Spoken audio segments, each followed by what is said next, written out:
Seigneur. Seigneur, merci pour ta présence dans ce lieu.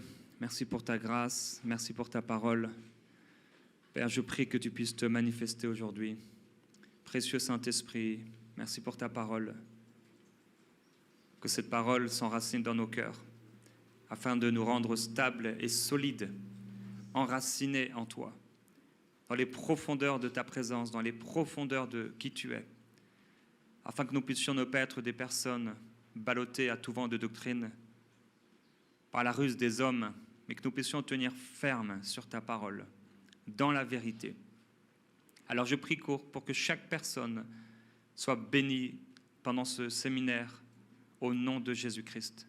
Je te demande, Seigneur, comme je l'ai dit hier, s'il te plaît, des visitations et des manifestations du Saint-Esprit dans et en dehors des réunions, que ta présence se manifeste et qu'il y ait des guérisons, qu'il y ait des délivrances, qu'il y ait des convictions de péché.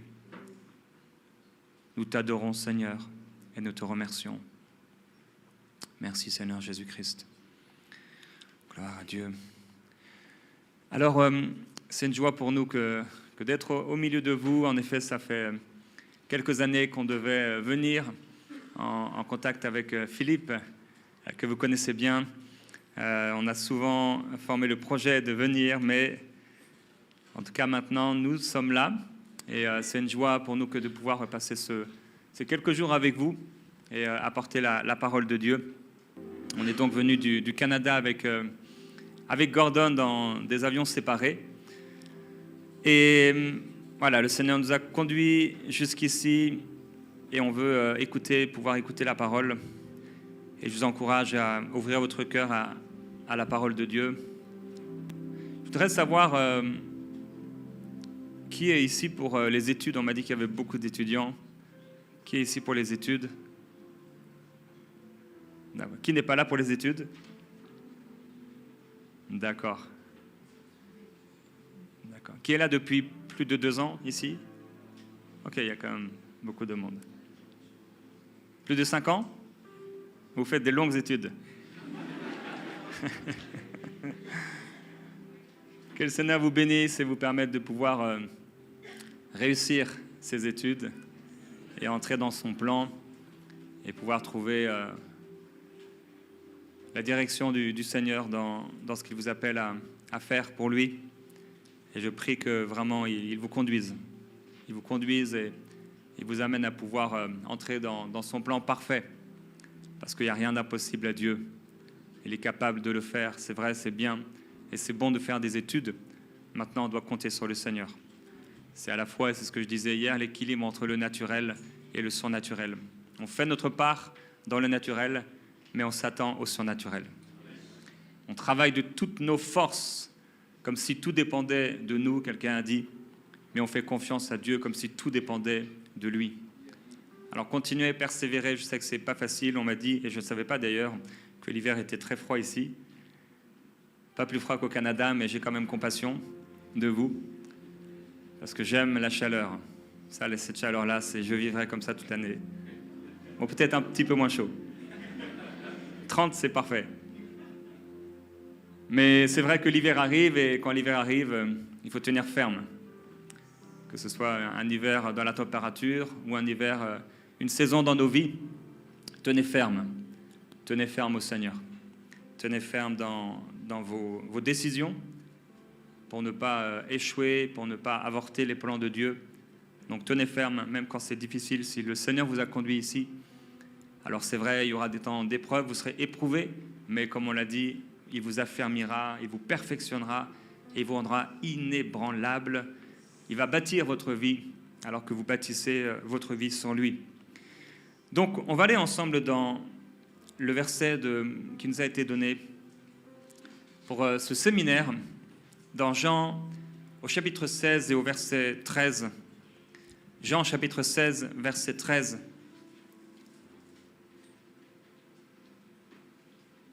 Où il nous est parlé de l'esprit de vérité.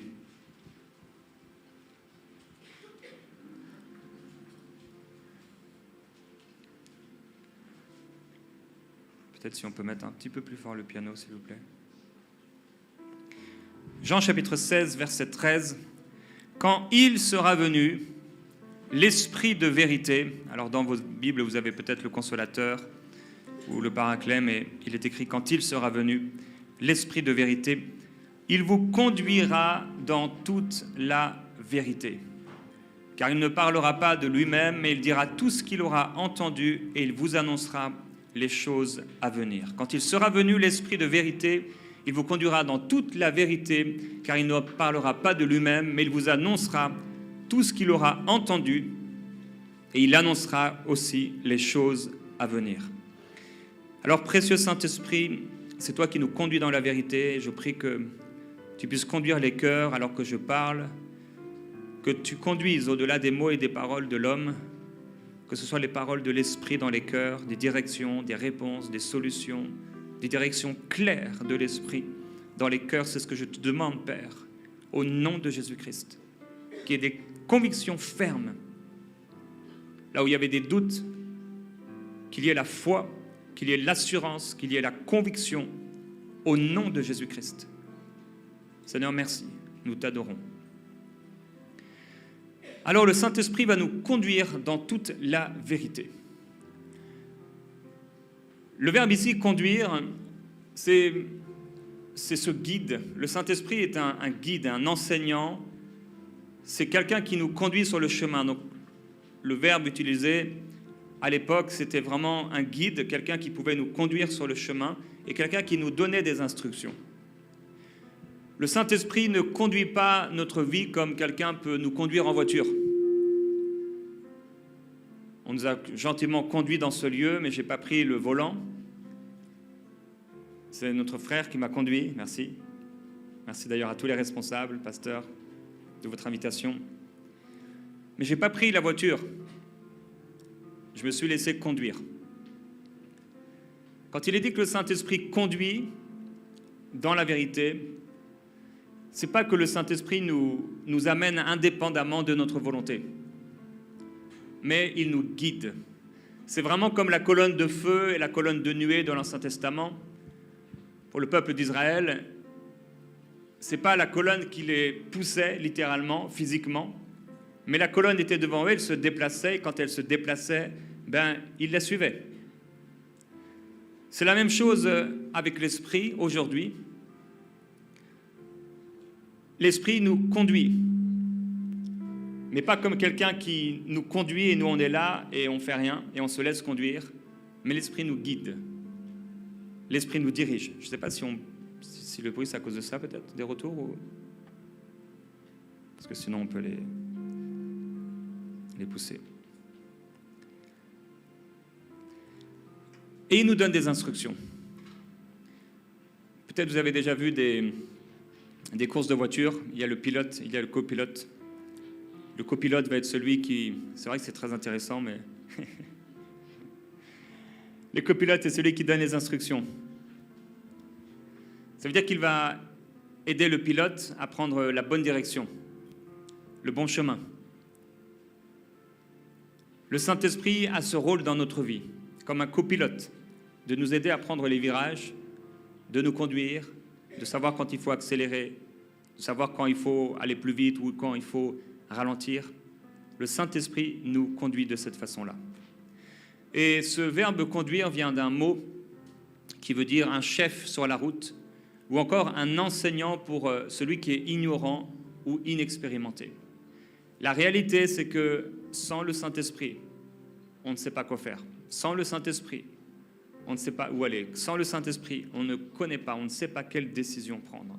Et même les plus sages parmi les hommes, Dieu peut détruire leur sagesse. On a besoin, j'ai besoin, tu as besoin du Saint-Esprit. On a tellement besoin du Saint-Esprit. Pour ressembler de plus en plus à Jésus, on a besoin d'avoir un cœur tendre pour entendre ses paroles, ce qu'il a à nous dire. Je veux t'encourager à avoir ce cœur tendre, malléable, entre les mains du Seigneur et à rechercher sa parfaite volonté. On ne peut pas se permettre de marcher dans cette vie en sachant que cette vie, c'est comme un test, comme un examen, dans une volonté de Dieu qui serait permissive ou dans une volonté de Dieu humaine je veux être au cœur de la volonté de Dieu. Je veux avoir l'approbation de Dieu dans tout ce que je fais. Je veux avoir, et vous avez besoin de recevoir et d'avoir l'approbation de Dieu dans votre cœur pour vos études, pour votre métier, pour l'entreprise dans laquelle vous allez travailler, pour l'achat de votre voiture, de votre maison, le choix de votre conjoint, savoir si vous devez avoir un, plusieurs enfants. On a besoin d'être conduit par l'Esprit. Et la bonne nouvelle, c'est qu'on a cette promesse du Seigneur Jésus, que l'Esprit de vérité nous conduira. Et merci au Seigneur de ce qui nous conduit dans la vérité et non pas dans le mensonge. Hier, j'ai encouragé ceux qui étaient là à faire attention aux prédicateurs mensongers dont il nous est parlé dans le Nouveau Testament à plusieurs reprises, des doctrines pernicieuses, des personnes qui nous trompent avec leurs ruses, leurs séductions, qui n'ont pas l'amour de la vérité. Un évangile différent de celui qui vous a été annoncé. Faire attention de rester ferme sur la parole.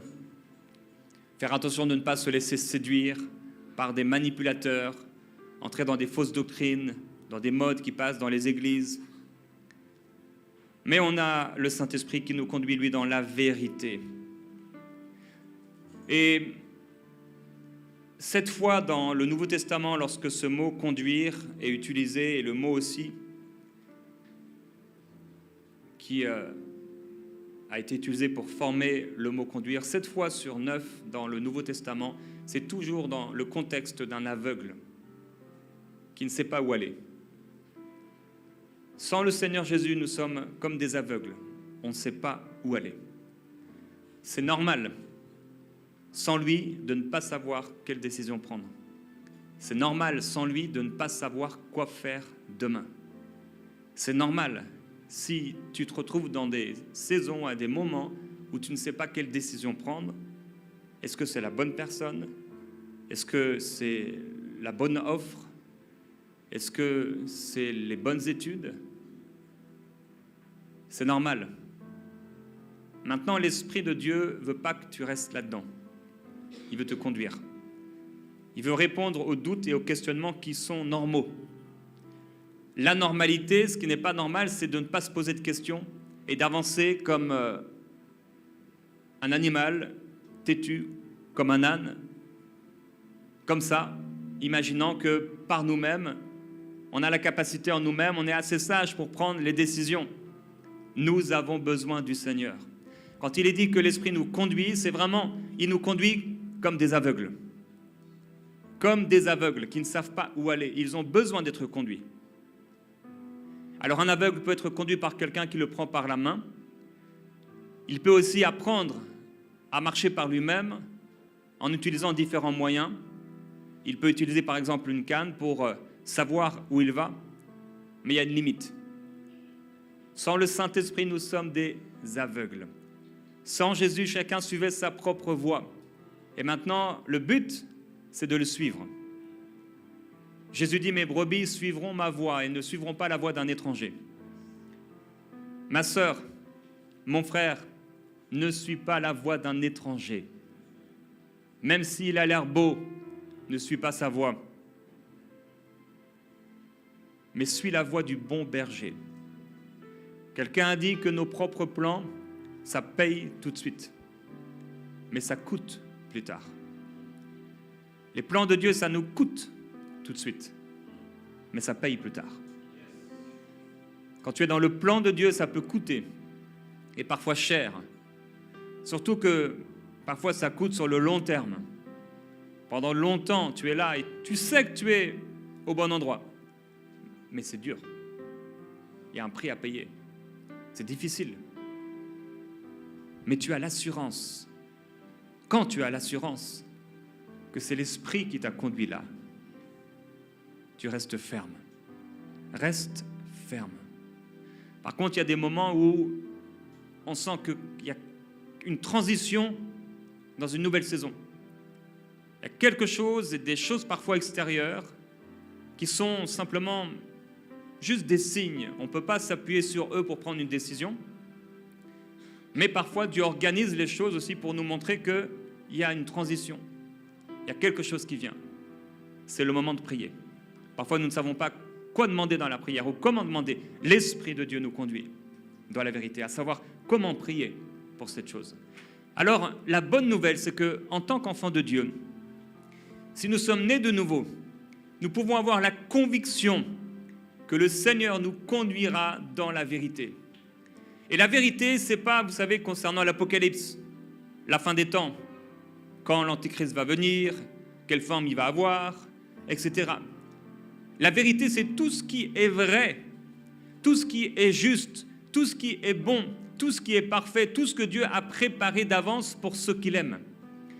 Quand il est dit que l'Esprit veut te conduire dans la vérité, il veut conduire comme un aveugle, parce qu'on a besoin de lui, dans ce qui est vrai, dans ce qui est bon, dans ce qui est juste, pour ta vie, et pour celle des autres parfois. Le Saint-Esprit, qui est l'Esprit de Jésus, te conduit dans la vérité. Le Jésus qui était en chair et en os avec les disciples pour les conduire, pouvant leur dire « allons de l'autre côté, allons sur l'autre bord ». Préparer la Pâque, leur donnant des instructions ici et là. Restez ici. L'Esprit de Jésus, Jésus lui-même, l'Esprit, son Esprit, est venu habiter dans notre cœur quand on est né de nouveau. Ça veut dire que le Jésus qui instruisait les disciples est le même Jésus qui nous instruit aujourd'hui et il est en nous. Il a fait sa demeure dans nos cœurs, par l'Esprit. C'est l'Esprit de Jésus qui nous conduit dans la vérité. Alors on peut avoir une grande confiance que le Seigneur Jésus ne nous laissera pas dans le doute, il ne nous laissera pas dans la confusion, il ne nous laissera pas marcher comme un aveugle. Mais il est capable de guérir nos yeux. Il y avait un homme dans les évangiles qui était trop petit pour pouvoir voir Jésus, Zachée. Il s'est dit, je vais monter dans un arbre pour pouvoir le voir. Je ne sais pas qu'est-ce qu'on fait, qu'est-ce que tu fais, qu'est-ce que tu ajoutes dans ta vie pour pouvoir comprendre, voir, entrer dans les plans que tu penses avoir reçus de Dieu. Et tu n'as pas besoin forcément de monter dans un arbre et d'amener tes propres plans. Le Seigneur Jésus a la capacité de te voir. Vous avez entendu cette prière qui est devenue une prière un peu comme une mode, Seigneur, localise-moi. Mais Dieu sait où tu es. Je lui disais dans une église où je prêchais, maintenant je peux savoir en ce moment même où se trouve ma femme. Je peux la localiser avec mon téléphone. Je peux même savoir si elle est en train de conduire notre voiture, parce que ma voiture est électrique. Je peux savoir à combien elle roule, dans quelle rue elle est. J'ai une caméra devant la maison, donc là je peux savoir aussi si elle est devant la maison, en train de rentrer. Le Seigneur sait te localiser.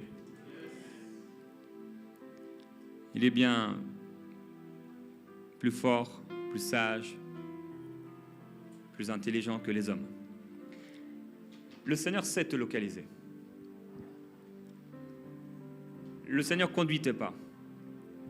Il veut te conduire dans ce qui est vrai, ce qui est bon, ce qui est juste. Et on doit avoir, en tant qu'enfant de Dieu, ces brebis, une confiance, une grande confiance, qu'il va nous conduire.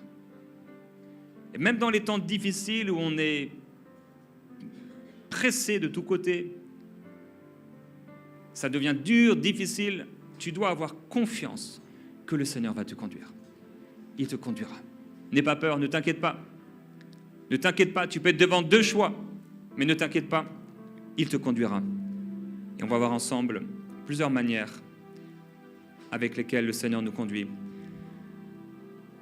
Jacques dira, à vous qui dites aujourd'hui, demain nous irons dans telle ville, on y passera une année, on trafiquera et on gagnera. Vous qui ne savez pas ce qui arrivera demain, parce que qu'est-ce que votre vie? Alors on peut se former des plans et on peut imaginer que, je me souviens, j'avais 19 ans, et à 19 ans, dans l'église, je m'étais formé mes propres plans. Je m'étais dit, je vais aller dans une école biblique et ensuite je vais reprendre l'église peut-être dans laquelle je suis et ensuite je serai pasteur. Et j'avais toute ma vie comme ça tracée, c'était mes plans.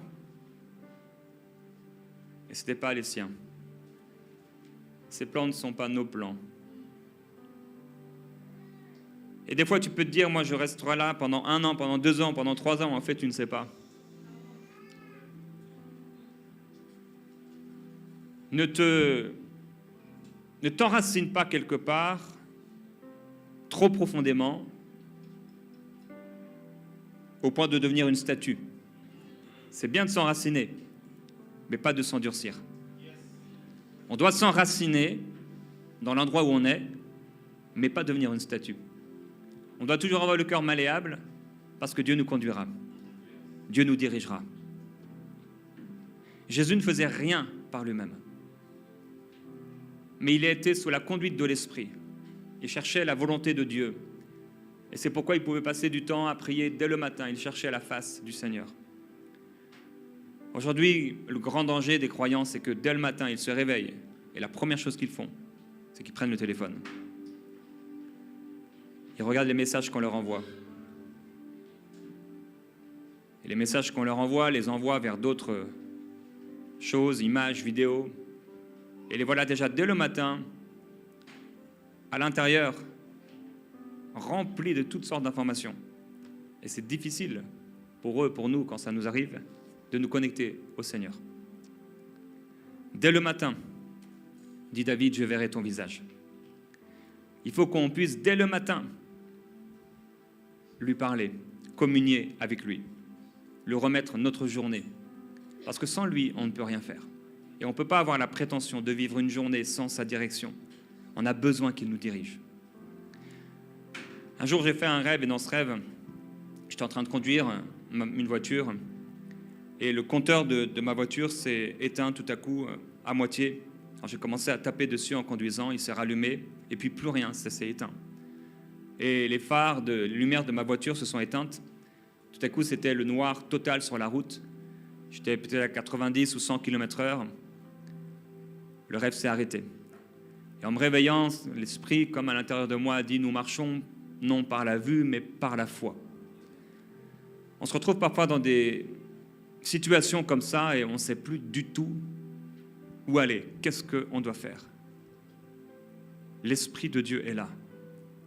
On peut avoir une profonde, une énorme confiance en Dieu concernant tout ce qui concerne notre futur. Alors la première chose, le premier ingrédient qu'il faut pour entendre et reconnaître la façon ou la voix du Seigneur, la façon dont il nous conduit, c'est ce qu'on appelle la nouvelle naissance. Bien sûr, on a besoin de naître de nouveau pour que le Seigneur nous conduise. Il y a un chercheur un jour qui a fait des expériences sur les chauves-souris. Il a mis de la glu dans leurs yeux, ou il a crevé leurs yeux, et il a réalisé qu'elles continuaient à se déplacer parfaitement. Et ils ont découvert un principe qu'ils ont appelé l'écolocalisation. Ils ont réalisé que la chauve-souris, en fait, émettait des sons très particuliers, et qu'en fait, la fréquence de leurs sons rebondissait sur tout ce qu'il y avait autour d'elle, et le temps que le son revienne à elle, elle pouvait percevoir, par exemple, des obstacles, elle pouvait percevoir des aliments, des végétaux, elle pouvait percevoir également des proies, un danger. Donc même aveugle, la chauve-souris a quelque chose d'interne qui lui permet de se déplacer. La nouvelle naissance, c'est pour le croyant cette écolocalisation. Tu peux te retrouver dans un endroit, être dans les ténèbres absolues, mais tu as l'Esprit de Dieu qui te conduit. Tu peux être dans le flou total, mais tu peux être assuré que si tu te confies dans le Seigneur pleinement, réellement, que tu es prête à entendre sa voix, vraiment, il te conduira. Il te dirigera. Parce que tu es né de nouveau et parce que tu te confies en lui. Dans le livre de Corinthiens, il est écrit, nous prêchons à la sagesse de Dieu. Cette sagesse de Dieu, elle est mystérieuse, elle est cachée. Il dit, ce sont des choses que l'œil n'a pas vues, que l'oreille n'a pas entendues, qui ne sont pas montées au cœur de l'homme. Tout ce que Dieu a préparé pour ceux qui l'aiment. Et il dit, Dieu nous les a révélés par l'Esprit. Or, nous n'avons pas reçu l'Esprit qui vient du monde, mais l'Esprit qui vient de Dieu pour connaître, savoir, afin que nous connaissions les choses que Dieu nous a données par sa grâce. Il y a dans l'Esprit qui habite en toi tout ce qui concerne ton futur. ce que ton œil n'a pas vu, ce que ton oreille n'a pas entendu. Donc les hommes ne t'ont pas dit, tu n'as pas vu. Tu n'as peut-être pas vu de modèle, d'exemple.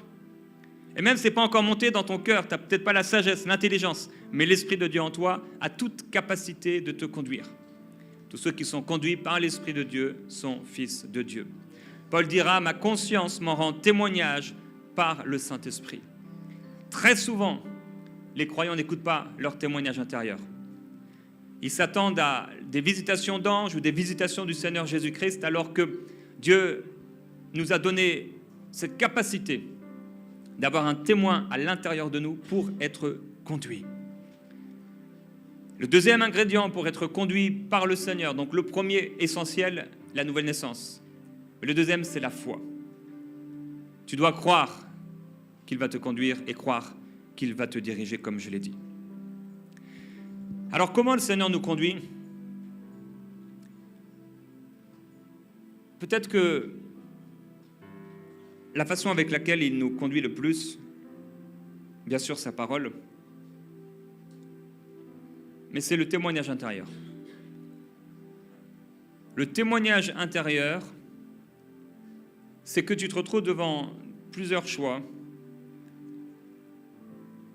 et quand c'est le bon choix, tu as dans ton cœur une paix totale, complète. C'est le témoignage intérieur. Tu peux par exemple être en contact avec quelqu'un, et quand ce n'est pas une bonne relation, il y a un trouble à l'intérieur. Souvent, les chrétiens n'a pas pris l'habitude d'écouter ce témoin intérieur. Pourtant, c'est là que le Seigneur nous parle, dans notre cœur. Ce n'est pas dans notre tête, mais c'est dans notre cœur.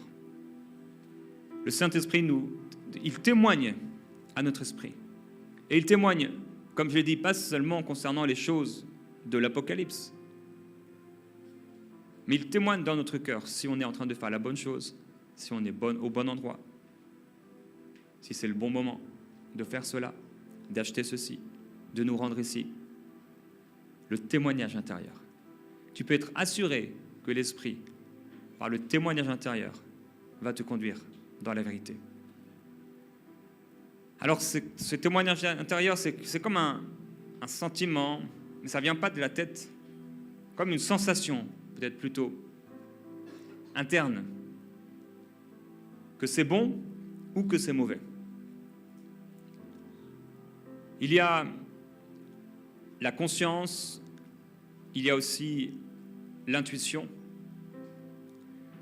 L'intuition, ça marche avec le témoignage intérieur. Tu ressens que. L'intuition, c'est comme un radar. La conscience, c'est comme une boussole qui te conduit. C'est comme parfois une petite voix intérieure. Tu sens qu'il faut faire cela. Ou tu sens qu'il ne faut pas faire cela. Et pour ça, il faut être connecté au Seigneur. Vous connaissez ce passage dans les Actes? Les apôtres voulaient aller quelque part. Ils voulaient aller dans une région, une ville qui s'appelait Bithynie, la Bithynie. Et il écrit, l'Esprit de Jésus ne le leur permit pas.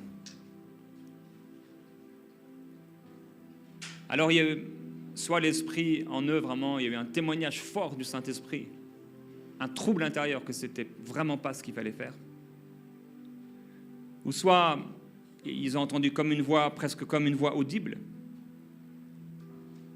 Ou peut-être quelqu'un, ce jour-là, a donné une prophétie. Ou peut-être quelqu'un s'est réveillé et en se réveillant, il y a une voix. Les paroles de Dieu sont sorties de sa bouche. C'est des choses que Dieu peut utiliser pour te conduire. Dieu peut te conduire par un songe. Pendant la nuit, tu es en train de rêver et tu rêves d'une situation et le Seigneur te montre une situation particulière et c'est une des manières avec lesquelles le Seigneur conduit. Dans Job, au chapitre 33, il est écrit « Dieu parle cependant tantôt d'une manière, tantôt d'une autre et on n'y prend pas garde ». Comment Dieu peut nous parler si souvent par nos témoignages intérieurs, mais on n'y prend pas garde? Le royaume de Dieu ne vient pas de façon à frapper les regards. Jésus est venu comme une faible plante. Souvent, on veut entendre la voix de Dieu à travers une prophétie, alors qu'il nous parle ici. Et c'est ça, marcher avec le Saint-Esprit. C'est ça, l'intimité avec l'Esprit. C'est désirer entendre sa voix, désirer lui obéir, lui être agréable et l'écouter. Prendre du temps avec lui, à l'écouter, nous conduire. C'est parfois faible, doux, tranquille. Tu sens que quand j'ai rencontré Annabelle, un jour j'ai été voir mon pasteur pour savoir si c'était la bonne personne. J'ai eu la préparation au mariage la plus rapide qui puisse exister. Il m'a dit, est-ce que tu l'aimes? J'ai dit oui, marie-toi. Mais il n'était pas bête. Il avait écouté son témoignage intérieur. Il avait regardé, prié. Ça, il ne me l'avait pas dit. Mais il était conduit par l'Esprit. Et en réalité, en fait, il n'y avait rien, aucun feu rouge dans mon cœur. Depuis le début. J'avais aucun feu rouge. Pourquoi créer un feu rouge quand il n'y a pas de feu rouge? J'aimais Dieu, je priais, je cherchais à accomplir la volonté de Dieu, j'étais sincère et honnête. Quand on ne l'est pas, ça ne fonctionne pas. Mais quand on l'est, on peut être assuré qu'il nous conduira dans la vérité. J'avais un feu vert, j'étais en paix, j'étais tranquille. À aucun moment, quand je priais, il y avait des vrais doutes, des réels doutes. C'était comme naturel. Et des fois, c'est tellement naturel qu'on se pose des questions. Là où il ne faut pas s'en poser. Et il y a d'autres sujets où on devrait se poser des questions. Et on ne se pose pas. Souvent, la volonté de Dieu se fait de manière naturelle. On se sent conduit. On se sent porté. On se sent poussé. C'était naturel pour eux de pouvoir suivre la colonne. Mais on peut être conduit aussi puissamment qu'avec une colonne de feu devant nous. Sauf que ça se passe à l'intérieur de nous. Pour ça, il faut apprendre, il faut qu'on apprenne, il faut qu'on cherche, qu'on désire. Ça se passe par l'intimité, par la prière quotidienne, par le désir de vouloir lui plaire, de vouloir accomplir ses plans, pas les nôtres. La soumission à la volonté de Dieu. Si nous sommes soumis à la volonté de Dieu, il nous conduira. Alors des fois, les choses viennent comme ça, de façon naturelle. Dieu ne m'a pas dit. C'est elle. Par contre, après réflexion, quand j'étais avec elle, un jour, j'étais dans une autre relation, alors que j'étais un peu loin du Seigneur, et j'ai entendu la voix du Seigneur, fortement, pas audiblement, mais fortement, me dire, tu vas rencontrer quelqu'un, il aura un prénom, tu n'auras jamais connu quelqu'un avec ce prénom-là, et elle sera très différente de tout ce que tu as connu. Et c'est une fois que j'étais avec Annabelle que je me suis souvenu de cette parole que j'avais reçue fortement dans mon cœur. Et dans ma région, il n'y avait aucune asiatique. Les seuls qu'il y avait, c'était au restaurant chinois. Et j'avais aucune amie, ni dans mes classes, ni depuis que j'étais petit, qui s'appelait Annabelle. Alors le Seigneur m'avait parlé. Mais j'étais déjà dedans quand il m'a rappelé cette parole. Le Seigneur te conduira de façon douce. Et il faut chercher sa face. Alors dans Job, toujours, il parle par des songes, par des visions nocturnes, quand les hommes sont livrés à un profond sommeil, quand ils sont endormis sur leur lit. Et vous savez, ça c'est la grâce de Dieu. On est en train de dormir. Quand quelqu'un dort, il fait ni mal ni bien. Il dort. Il en donne autant à ses bien-aimés pendant leur sommeil. Tu es en train de dormir et le Seigneur te parle. Il veut parler par des songes. On doit être dans l'expectative que le Seigneur passe par là. On doit être ouvert parce que parfois on peut faire un songe et se réveiller et ne pas savoir parce qu'on ne prend pas ce temps avec le Seigneur. Ça m'est arrivé parfois, je me réveille naturellement et je me souviens d'un jour en particulier, je vais dans mon salon, je commence à prier. Pendant que je prie, le rêve revient. Si je n'avais pas prié, je n'aurais pas su. Des fois, on fait des songes, mais parce qu'on n'a pas pris garde, on n'a pas prié, ça passe et ça s'envole et on continue à prier. Seigneur, parle-moi s'il te plaît. Envoie un prophète qu'il puisse parler. sauf que tu es le prophète. Dieu a fait de toi le prophète de ta vie par l'Esprit qui vient en toi. Et dans nos songes, il nous conduit, il nous dirige. Et dans nos songes, il dit ici, il leur donne des avertissements. Donc le Seigneur peut t'avertir. Parfois, le Seigneur m'a averti concernant des situations, concernant des choses. Il peut t'avertir. T'avertir qu'une personne a de mauvaises motivations. Il peut t'avertir que le choix que tu es en train de prendre, ce n'est pas le bon. Il peut t'avertir qu'il y a quelque chose de bizarre autour de toi et qu'il faut prier. Il dit des avertissements. Il met le sceau à ses instructions. Ça, ce sont des confirmations. Tu vas commencer parce que tu sens que tu as la paix. Tu es prêt à aller. Et là, Dieu met un sceau dans le songe à ses instructions. Ou alors même ici, parce qu'il parle d'instructions, il t'a parlé. Mais il va confirmer la parole dans ton rêve. On est en train de dormir et ça, c'est la grâce de Dieu.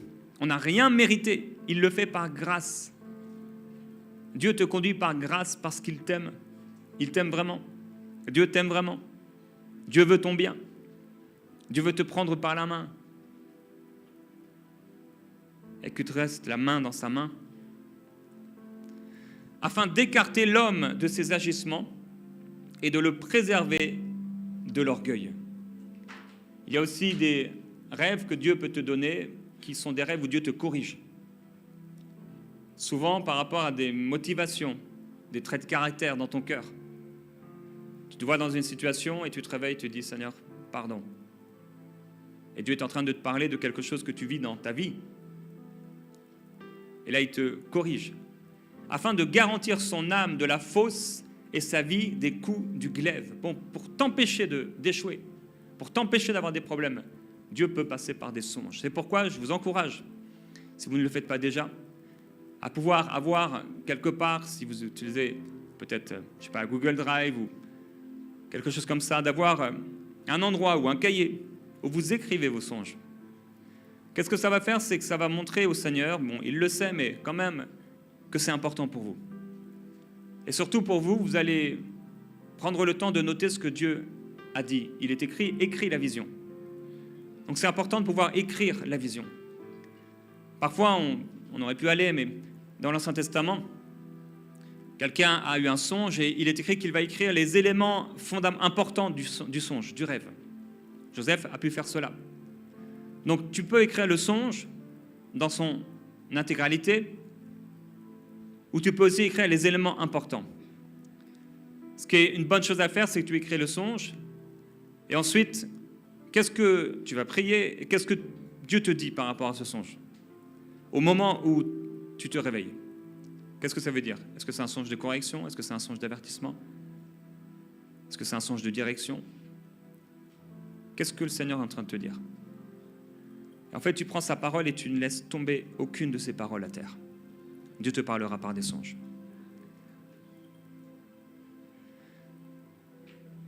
Je reviens sur quand l'Esprit de Jésus ne le leur permit pas. Donc on ne sait pas de quelle façon les choses se sont faites ici. Mais je dis que parfois on peut se réveiller aussi, donc, et tu te réveilles et tu parles. Ou dans ton rêve, il y a une instruction claire, une parole claire. Par exemple, c'est dans un rêve que j'ai entendu un jour, il y avait plusieurs éléments dans ce rêve, et j'ai entendu « walk in love », marche dans l'amour. Et c'est devenu une révélation que j'ai partagée, que je continue de partager au peuple de Dieu, de marcher dans l'amour, même avec des personnes rebelles, même avec des personnes méchantes. Parce que même parmi les rebelles, Dieu s'est choisi des hommes et des femmes pour accomplir sa volonté. Donc tu peux entendre une instruction. Dieu peut te justifier dans un rêve. Et tu peux te réveiller avec une parole tellement forte de l'Esprit. J'aime tellement ça. Quand je me réveille, il y a une parole de l'Esprit qui sort naturellement. Sans chercher. Je n'ai même pas eu le temps de penser encore. J'ouvre juste les yeux et il y a une parole qui sort. Dieu peut te conduire de cette façon. Dieu peut aussi te conduire par la prophétie, bien sûr. Et j'ai fait un jour un sondage sur ma chaîne YouTube. Il y a à peu près 2400 ou 2700 personnes qui ont répondu. Et la question était, est-ce qu'il vous arrive, quand vous faites une prophétie, de savoir si c'est Dieu ou pas? Et en fait, il y avait 3 réponses. La première, c'était, je sais toujours quand c'est Dieu qui me parle par le songe. Parfois, je ne sais pas si c'est Dieu qui m'a parlé. Et je ne sais jamais si Dieu m'a parlé. Il y avait 18% des gens qui ne savaient jamais si c'était Dieu. Et il y avait 68% des gens qui disaient parfois, je ne sais pas si c'est Dieu qui me parle. Dieu veut que tu saches toujours si c'est lui qui te parle. En écrivant les songes, cela va te permettre aussi de savoir et d'apprendre, en fait, comment Dieu te parle et si c'est vraiment Dieu qui t'a parlé. Et la prophétie, donc, la même chose que c'était, parce que la question, je l'ai faite 2 fois et c'était les mêmes pourcentages par rapport au songe et par rapport à la prophétie. Et par rapport à la prophétie, je ne sais plus si c'était 68 ou 70%, des gens qui ne savaient pas parfois si la prophétie venait de Dieu. Ça, c'est pas vraiment normal. Quand quelqu'un prophétise sur toi, tu as le témoignage intérieur. Tu peux savoir, ça, c'est pas le Seigneur. Il est écrit de ne pas mépriser les prophéties, mais de pouvoir les examiner. On n'est pas forcément en train d'examiner le cœur de celui qui la donne. Parfois, il peut se tromper. Parfois, cependant, quand quelqu'un ne fait que de donner des prophéties bizarres qui ne sont pas en accord avec le royaume, là, en effet, il vaut mieux s'en dégager. Et le témoignage intérieur nous permet, quand on entend une prophétie, de savoir si c'est juste ou pas.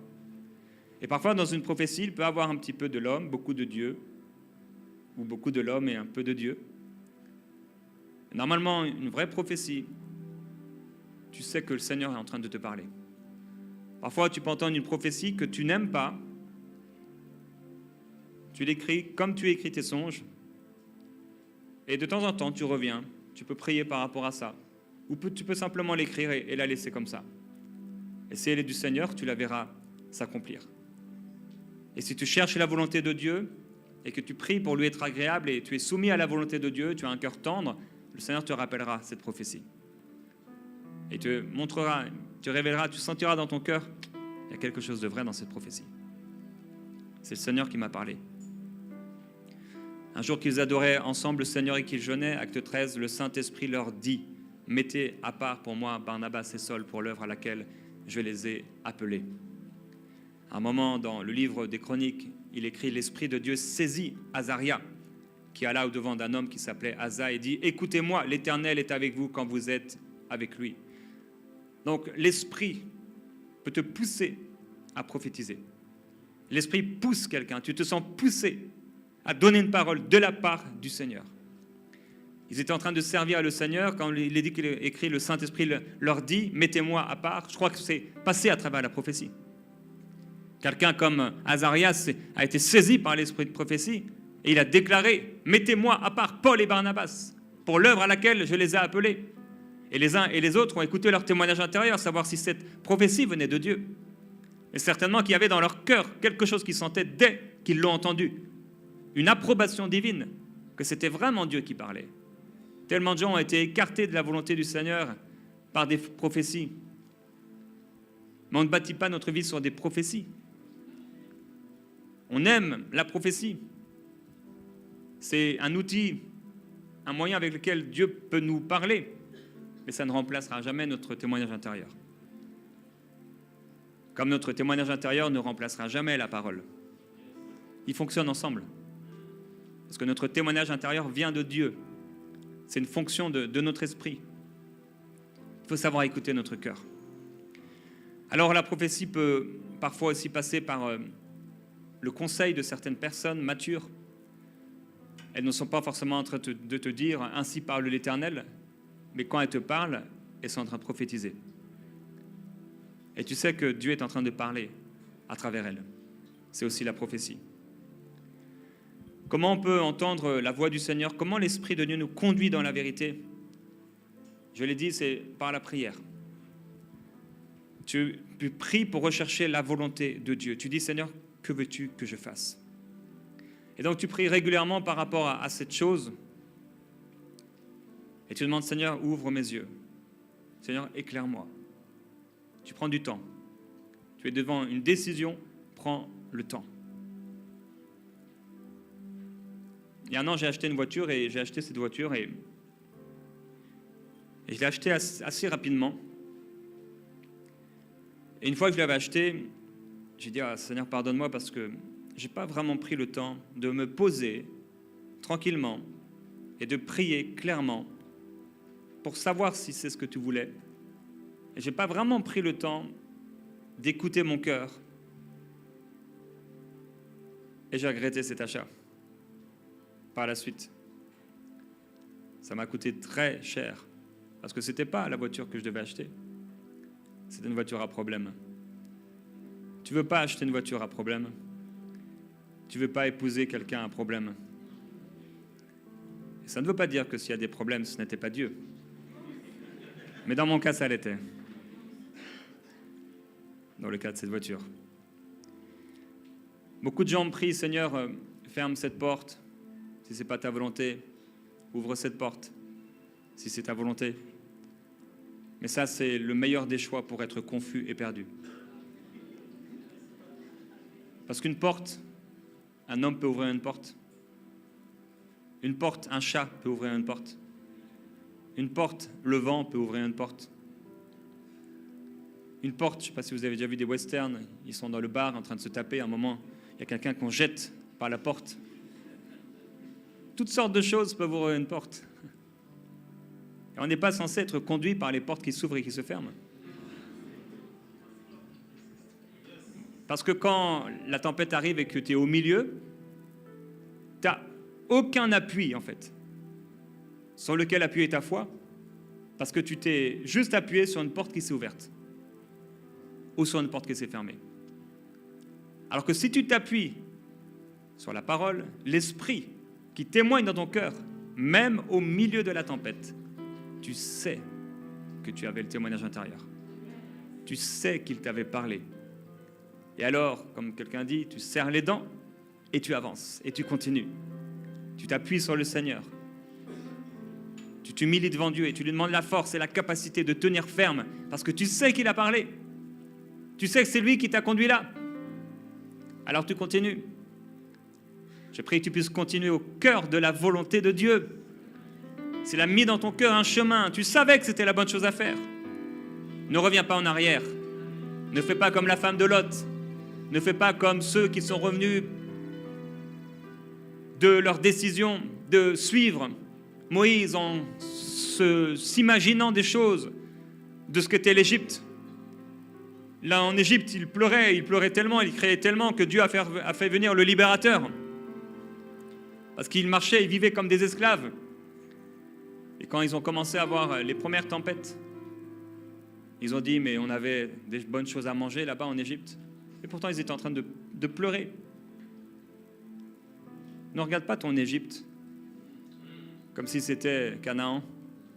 C'était pas Canaan.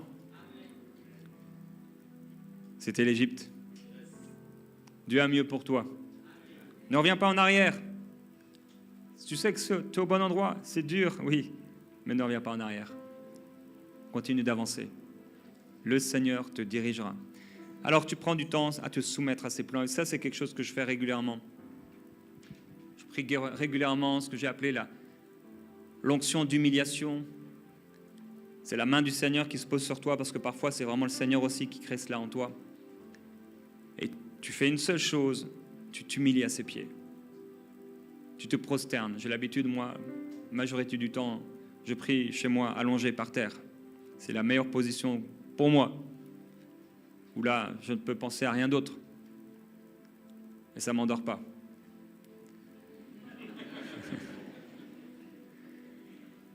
Et là, je me soumets à la volonté du Seigneur. Et des fois, la présence du Seigneur est tellement forte sur moi, c'est comme ça m'écrase. Vous savez, pour goûter le jus d'un fruit, il faut parfois l'écraser. Et le Seigneur est obligé parfois comme de nous écraser, mais c'est un bon travail. Ce n'est pas pour nous mépriser ou pour nous faire du mal. C'est pour qu'on puisse tenir ferme. Et des fois, la présence de l'Esprit, l'onction de l'Esprit, c'est la main de Dieu qui est sur quelqu'un. Quand la main du Seigneur est sur quelqu'un, tu sens parfois la main du Seigneur sur toi et tu es poussé à la prière. Tu sens une onction qui te pousse à prier et qui te pousse à te mettre sur l'autel. L'autel de la consécration, l'autel de la soumission à la volonté de Dieu, l'autel où tu t'abandonnes entre les mains du Seigneur. Tu deviens l'argile. Parce qu'il faut le dire, souvent on est orgueilleux, on ne le réalise pas. Mais l'orgueil, c'est de penser qu'on peut faire sans lui. Tellement de décisions qu'on a prises sans lui. Des fois, des grandes décisions.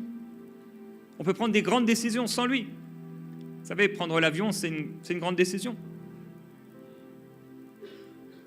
Faire un voyage, c'est une grande décision parce que tes jours comptent.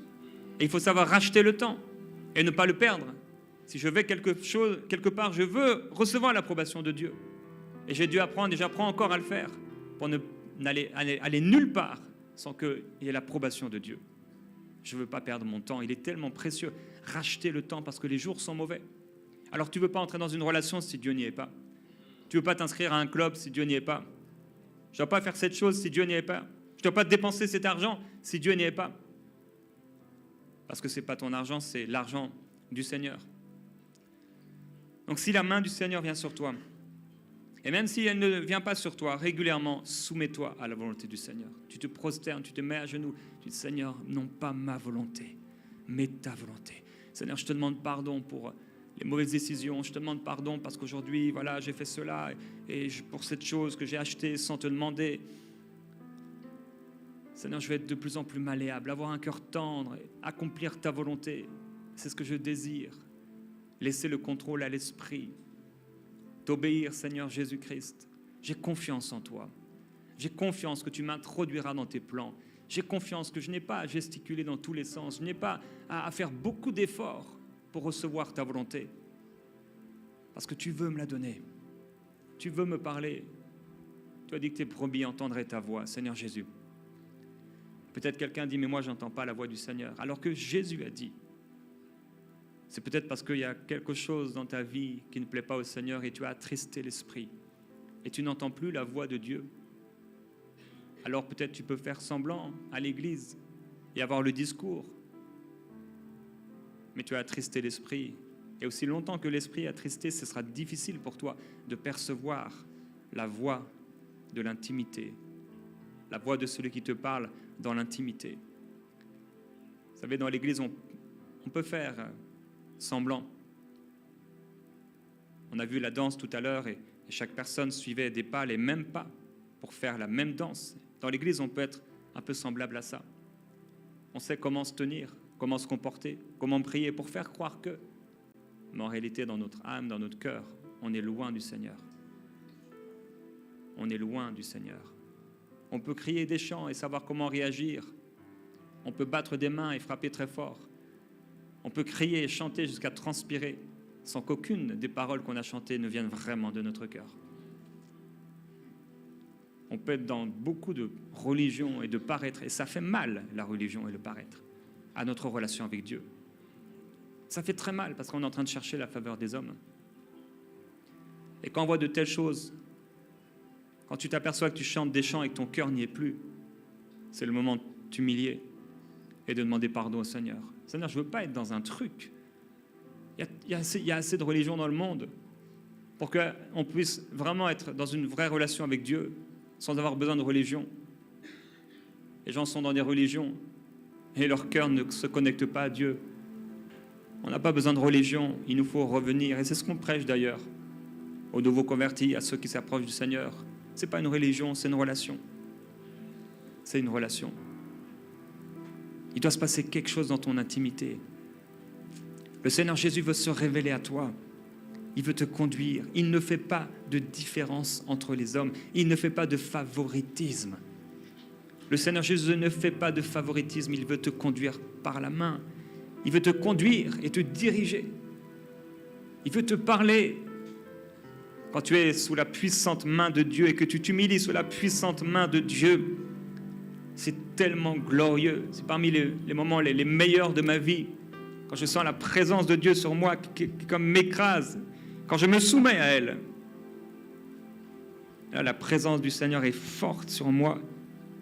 Et c'est extraordinaire. Extraordinaire. La Bible dit qu'un jour, il sera tout en tous.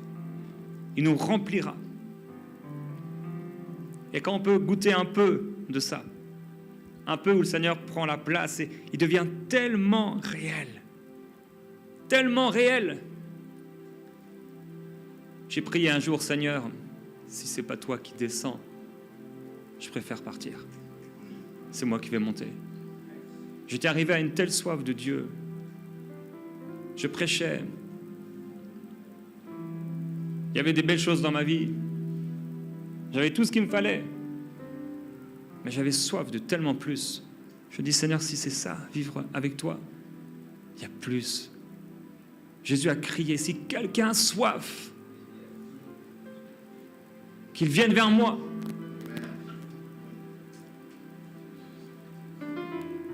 Je disais, Seigneur, j'ai soif. Celui qui croit en moi, des fleuves d'eau vive jailliront de son esprit. Je dis, mais Seigneur, c'était pas une image. Tu as promis qu'il y a des fleuves qui devraient jaillir. S'il n'y a plus de fleuves dans ta vie, c'est que le monde a pris la place de Dieu. Où c'est que tu as pris la place de ces fleuves? Où c'est qu'il n'y a plus de soif? Mais Dieu ne te condamne pas. Le Seigneur t'appelle. Le Seigneur t'appelle à revenir à lui. Le Seigneur t'appelle à te donner à lui.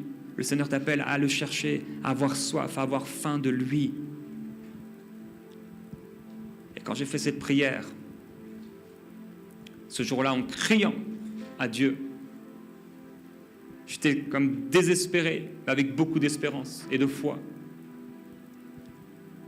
Il a transformé ma vie. C'était en 2013 ou 2014. Ça a tout changé. Tout changé. Sa présence est devenue tellement réelle, tellement forte dans ma vie. Je prie que la présence du Seigneur s'intensifie dans ta vie. Au point où sa présence est plus réelle. Parce qu'en fait, les choses, tu peux les toucher, tu peux les voir, tu peux sentir des choses. Mais là, c'est comme ça fait partie intégrante de toi, ça touche tout ton être. Ça touche ton corps, ton âme, ton esprit, est saturé de la présence de Dieu. Je suis convaincu que c'est ce que vivaient les apôtres. Quand ils pouvaient chanter et célébrer le Seigneur dans la prison, alors que le sang coulait de leur dos et qu'ils souffraient, c'est parce qu'ils étaient ailleurs. Quand Paul, dans toutes ses souffrances et ses difficultés, dans tous ses combats, il dit, j'ai fait naufrage, j'ai été lapidé, etc. Mais il nous dira, je combats avec une puissance à l'intérieur de moi. Jérémie dira, c'est comme un feu dans mes membres. Je prie que tu sois rempli à l'intérieur de la présence du Saint-Esprit. En réalité, notre corps est le temple du Saint-Esprit. Je savais, Seigneur, si mon corps est le temple du Saint-Esprit, je peux même te ressentir dans ma chair. Je veux te connaître même dans ma chair. L'onction du Saint-Esprit. C'est la présence de Dieu manifeste sur la vie de quelqu'un qui descend pour un temps ou longtemps, plus longtemps, te montrant que l'onction du Saint-Esprit nous enseigne toutes choses. On l'a reçu. C'est l'Esprit de Jésus qui nous enseigne. C'est ce que j'ai appelé le témoignage intérieur. Cette onction témoigne à l'intérieur de nous. C'est aussi cette onction qui a fait de nous des enfants de Dieu. On a reçu l'onction de l'Esprit, nous sommes nés de nouveau. Il y a aussi l'onction du baptême du Saint-Esprit. C'est l'onction qui descend sur nous. Et tout à coup, on est rempli de l'Esprit, parce que ça s'est déversé à l'intérieur de nous. Il y a aussi l'onction peut-être qu'on appellerait l'onction de la gloire de Dieu. C'est l'onction de la présence de Dieu qui vient quand tu l'adores, qui vient quand tu te prosternes, quand tu deviens toi-même adoration, toi-même offrande. Les meilleurs moments que j'ai vécus avec Dieu, je n'étais pas en train de crier. Je n'étais pas en train de faire beaucoup de bruit. J'étais prosterné, écrasé. Et sa main agissait sur moi avec puissance. Sans la main du Seigneur, tu deviens comme n'importe quel homme. Sans la main de Dieu, il était incapable et impossible de lui être agréable, de pouvoir accomplir les plans de Dieu. Tu as besoin que la main du Seigneur vienne sur toi. Tu as besoin de l'Esprit du Seigneur à l'intérieur de toi pour faire le bien. Parce qu'auparavant, sans lui, on voulait faire le bien, on ne réussissait pas à le faire. Le mal qu'on ne voulait pas faire, on le faisait. Mais par l'Esprit qui vit en toi, tu es capable de faire le bien. Et je prie que le Saint-Esprit puisse te remplir.